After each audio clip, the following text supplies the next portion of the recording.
एखादं काम करायला घेतलं की ते डबल काम झाल्याशिवाय राहत नाही. आता इथे स्वयंपाक तर बनवून घेतला होता, पण मला ताक बनवायचं होतं. 3 दिवस झालं म्हणजे साय साठवून ठेवली होती.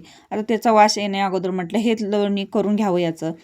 पण इथे काही लोणी निघालंच नाही. आता म्हटलं चला कामाला जावं, उशीर होतोय. तिथे गेले तर पाऊण तास बाकी होता, सुटण्याचा टायमिंग बाकी होतं पाऊण तास आणि पाऊस आला. तो पण थोडासाच आला, पण इथे मात्र घरी कोणीच नसल्यामुळे कपडे सगळे भिजून गेले. सकाळी एवढे मेहनतीने घाई गडबडीत धुवून टाकलेले कपडे सगळे भिजलेले होते.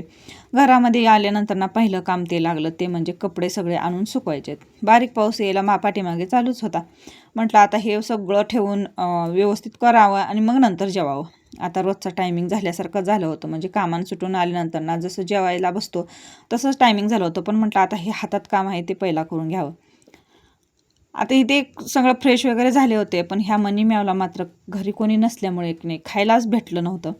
तिची घाई होती, तिला काहीतरी द्यायचं होतं. म्हटलं आता तिला चपाती दिली खायला आणि आता इथे लोणी काढायला घेतलं. हे डबल काम झालं बघा माझं. सकाळी मी करायचा विचार केला होता, पण जास्त उशीर होतोय म्हणून लोणी काही निघत नाही व्यवस्थित, म्हणून ते ठेवून दिलं होतं आणि आत्ता हे करायला घेतलं. आता जेवण वगैरे म्हटलं परत करून घ्यावं. इथे लोणी तर मस्त आलं होतं, घट्ट एकदम गोळा.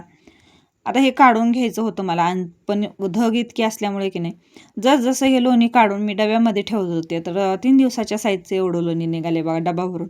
पण हे लोणी मात्र हळूहळू पातळ होत होतं. आता म्हटलं ह्याला एखाद्या भांड्यामध्ये गार पाणी ठेवून त्याच्यावरतीच ठेवून द्यावं, जेणेकरून ते जरा घट्ट तर होईल. कसा वाटला व्हिडिओ नक्की कमेंट करून सांगा, आणि व्हिडिओ आवडला असेल तर लाईक करा, शेअर करा आणि आपल्या चॅनलला सबस्क्राईब